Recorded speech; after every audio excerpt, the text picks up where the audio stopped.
Salam guys, this is Mr. Ben Sharif, seen émission MARLEY lovers seen chaîne YouTube Free Media. ñu ñëwaat ci beneen sound bu am solo di Natural Mystique bu Mr. Bob Marley. Natural Mystique di son boo xamante ne son bu énigmatique la maanaam bu bëri ay cax la boo xamante ne ci yëg-yëg la ko Bob Marley teg ndax Bob Marley dane there is a natural mystique blowing through the air mu ne am na mystique bu naturel bu nekk ci air bi mu ne boo dégloo nànk ak sa xel di nga dégg mu ne mun na am mu doon nit mu njëkk bi yàlla na doon sax bu mujj wi mu ne many more will have to suffer mu ne ñu bëri dinañ souffrir mu ne ñu bëri daanañu dee bul ma laaj lu tax mu ne mbir yi demeetul na mu daan faral di demee ñu y a trop de changement mu ne I won't tell no lie mu ne bëgguma wax li nga xamante ne ay nar la mu ne man ak yéen wala ñun ñëpp war nañ jàkkaarloog dëgg gi mu ne maa ngi jéem ngir trouver réponse yi ci seeni question yi ngeen may laaj mu ne waaye xam naa ne mënul nekk dem delluwaat dund li nga xamante ne mooy lu wees boo xoolee son bi yëpp ci loolu lay wax son bi ci loolu la tënk doonu son boo xamante ne gudd na mais li mu gàtt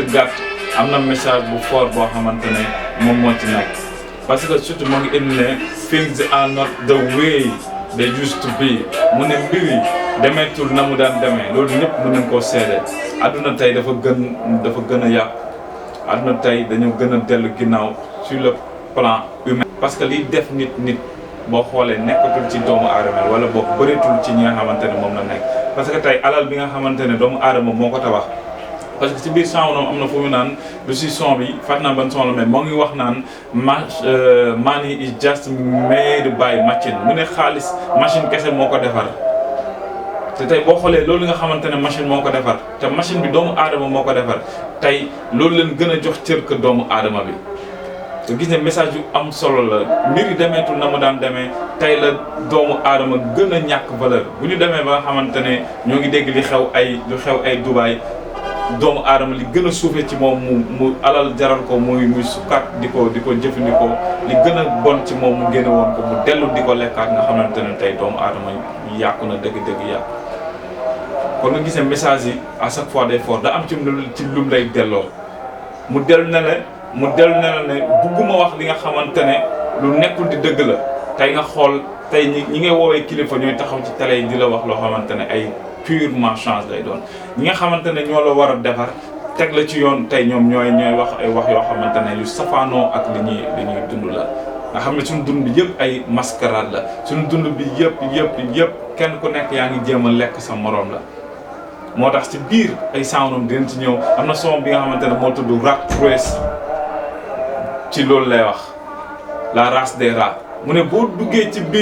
biir race humaine bi di nga ko fekk la race des rats am na ñoo xamante ne ay rats lañ ci am na ñoo xam ne ay xoos lañ ci am na ñoo xam ne ay dog lañ ci maanaam ñii ay xaj lañ ci biir nit ñi waaye ñii ay fas lañ ci biir nit ñi et cetera kon message am